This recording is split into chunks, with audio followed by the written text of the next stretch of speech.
Selamat siang pemirsa, UM News kembali hadir menyapa Anda pada siang hari ini. Kami akan menghadirkan sejumlah kabar terbaru yang akan menemani Anda di siang hari ini. Di antaranya adalah pengundian nomor urut Capres dan Cawapres, lalu tanggapan mahasiswa mengenai Capres dan Cawapres. Jelang pemilu, ASN dilarang foto menggunakan kode jari. Selain itu, kami juga akan menghadirkan ahli politik yang akan menanggapi mengenai Pilpres 2024. Bersama saya, Azwa Laila. Inilah UM News selengkapnya. Pemirsa, Komisi Pemilihan Umum atau KPU secara resmi menetapkan nomor urut Capres dan Cawapres peserta Pemilu 2024 pada Selasa, 14 November 2023. Pengundian nomor urut dilakukan di kantor KPU Jakarta. Hasilnya, Anies Baswedan Muhaimin Iskandar mendapatkan nomor urut 1, Prabowo Gibran mendapatkan nomor urut 2, dan Ganjar Mahfud mendapatkan nomor urut 3. Pengambilan nomor urut dilakukan pada rapat pleno terbuka yang dipimpin oleh Ketua KPU Hasyim Asyari di kantor KPU RI Jakarta pada Selasa malam. Hasil pengundian pasangan Anies Imin mendapatkan nomor urut 1, pasangan Prabowo Gibran mendapatkan nomor urut 2, dan pasangan Ganjar Mahfud mendapat nomor urut 3.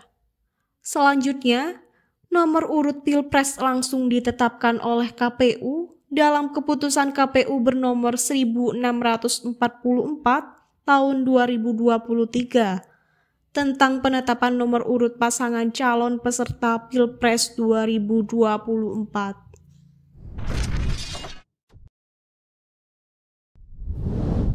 Pemirsa, 3 pasangan calon presiden dan wakil presiden telah resmi mendaftarkan diri ke KPU. Lalu, apa pendapat publik, khususnya generasi muda sebagai jumlah pemilih terbesar dalam pemilihan umum mendatang? Kita telah terhubung dengan rekan kami, ada reporter Karen di Malang. Silahkan reporter Karen.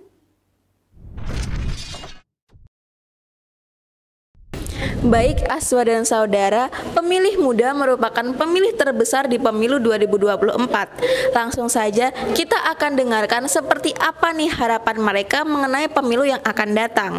Yang pertama, kita akan ke Kak Bayu. Menurut Kak Bayu, apa sih harapan di Pilpres 2024? Mungkin untuk harapan aku sendiri di Pilpres 2024 ini mengharapkan kinerja SDM yang lebih baik lagi agar masyarakat Indonesia bisa mencapai tahap lebih tinggi lagi. Mungkin seperti itu. Baik, terima kasih Kak Bayu. Selanjutnya kita akan ke Kak Vira. Kak Vira, gimana nih harapan terkait Pilpres yang akan datang? Oke, mungkin harapan saya di pemilu tahun 2024 ini semoga calon presiden dan wakil presidennya ini dapat membuat Indonesia menjadi berkembang semakin maju. Kemudian ketika sudah terpilih, presiden dan calon presiden dapat menjalankan tugas secara amanah dan menjalankan kewajibannya sebagai presiden di Republik Indonesia. Baik, terima kasih untuk Kak Vira. Itu dia beberapa pendapat dari pemilih muda terkait pemilu 2024. Untuk selanjutnya saya kembalikan ke Aswa di studio.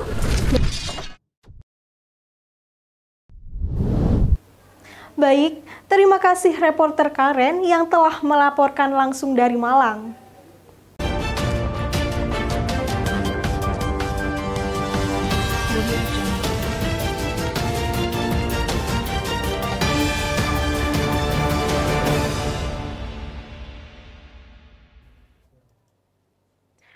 Pemirsa, saat pengambilan nomor urut Capres dan Cawapres, masing-masing paslon menunjukkan pose jari andalan. Namun, untuk para ASN harus berhati-hati, karena ada larangan untuk selfie menggunakan kode jari. Lantas, apa saja pose jari yang dilarang? Berikut selengkapnya. Komisi Pemilihan Umum telah menggelar pengundian nomor urut pasangan Capres dan Cawapres. Hasilnya, pasangan Anies Baswedan Muhaimin mendapatkan nomor urut 1, Prabowo Subianto Gibran mendapatkan nomor urut 2, dan Ganjar Pranowo Mahfud mendapat nomor urut 3. Ketiga Capres dan Cawapres pun berpose dengan jarinya. seperti Anies Muhaimin yang menunjukkan jari telunjuk, Prabowo Gibran dengan simbol V atau victory, dan simbol metal yang ditunjukkan pasangan Ganjar Mahfud. Namun, bagi ASN harus berhati-hati karena pemerintah telah mengeluarkan aturan terkait larangan pose jari bagi ASN demi menjaga netralitas selama masa pemilu.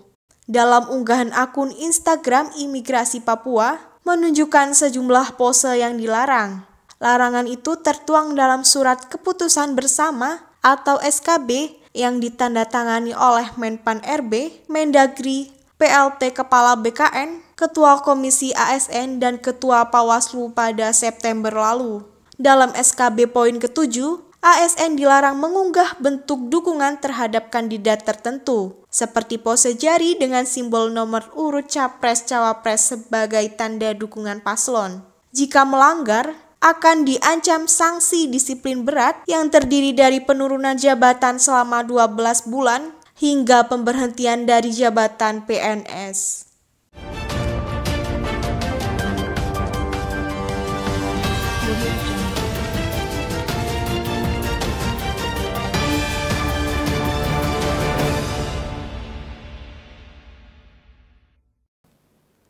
Pemirsa, untuk mengupas lebih dalam mengenai Pilpres 2024, UMNews telah menghadirkan Mbak Nana, seorang pengamat politik yang aktif di sosial media.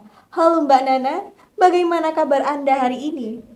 Halo Mbak Azwa, wah tentunya di keadaan krusial seperti ini, keadaan saya harus tetap baik. Karena ada banyak hal yang menarik untuk kita kupas tuntas nih Mbak. Oke, menurut Mbak Nana nih, sejauh ini bagaimana prediksi Mbak Nana dalam Pilpres 2024? Wah, tentunya dengan 3 paslon dari berbagai kubu yang berbeda, Pilpres 2024 ini akan menghadirkan berbagai warna menarik, Mbak.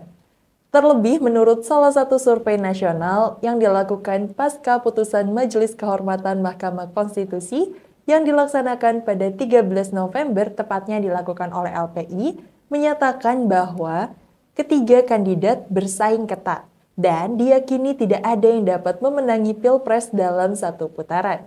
Survei tersebut dilakukan kepada responden yang berusia 17 tahun atau lebih. Bahkan, jika menilik hasil survei yang dilakukan oleh lembaga-lembaga lain, saya meyakini bahwa Pilpres akan berlangsung dalam 2 putaran. Artinya, tidak ada satu calon yang dapat meraup suara lebih dari 50%. Meski begitu, tren survei merupakan tren sesaat dan bisa berubah setiap saat melihat kondisi politik yang dinamis. Ketiga pasang capres-cawapres juga memiliki kesempatan yang sama untuk melaju di putaran kedua. Wah, menarik sekali hasil survei yang dikemukakan oleh LPI beserta lembaga-lembaga lainnya. Berbicara mengenai pemilu nih, pasti erat kaitannya dengan jumlah dan karakteristik pemilih. Pada tahun 2019, terdapat 35% pemilih muda, dan pada tahun 2024, Komisi Pemilihan Umum Republik Indonesia menetapkan 52%, di antaranya daftar pemilih tetap merupakan pemilih muda. Bagaimana tanggapan Mbak Nana melihat hal ini? Baik, karakteristik pemilih yang dominan tentunya akan menjadi perhatian khusus bagi para tim ses masing-masing paslon. Terlebih, pada tahun ini terdapat kenaikan yang signifikan dalam jumlah pemilih muda. Tentunya, hal ini sudah mulai terlihat dari berbagai metode dan cara kampanye masing-masing paslon capres-cawapres. Sebagai pengamat politik, saya berharap besar pada generasi muda Indonesia. Sebagai pemegang suara terbesar di Pilpres 2024 ini, untuk tetap peduli dan terus mengawal Pilpres 2024. Baik, terima kasih Mbak Nana. Sebelum kita mengakhiri jumpa kita pada UMNews, apakah ada pesan-pesan yang ingin Anda sampaikan pada masyarakat Indonesia, khususnya para pemilih muda kita? Baik Mbak, tentunya ada pesan-pesan yang akan saya sampaikan. Saya yakin Indonesia tidak tersusun dari batas peta, tapi dari peran dan gerak besar anak muda. Ayo anak muda, suara kita berharga, suara kita penentu. Jadi, ayo selidiki mana yang rekam jejaknya memuaskan, mana yang betul-betul mendengarkan aspirasimu, mana yang betul-betul mewakili nalar, akal sehat, dan kepentingan kita bersama. Hanya 5 menit untuk 5 tahun bersama. Mari sama-sama menggunakan kotak suara kita yang lain. Ponsel pintarmu harus digunakan untuk menyebarkan berita baik, menyebarkan inspirasi, menyebarkan hal-hal positif, membuat kita bisa menentukan karya. Untuk seluruh masyarakat Indonesia, jangan lupa gunakan hak suaramu. Suara kita punya arti, suara kita penentu. Baik pemirsa, closing statement tadi sekaligus menutup jumpa kita pada UM News kali ini. Saya Azwa Laila, mewakili seluruh kerabat kerja yang bertugas, mengucapkan terima kasih atas kebersamaan Anda. Saksikan selalu UM News dan sampai jumpa.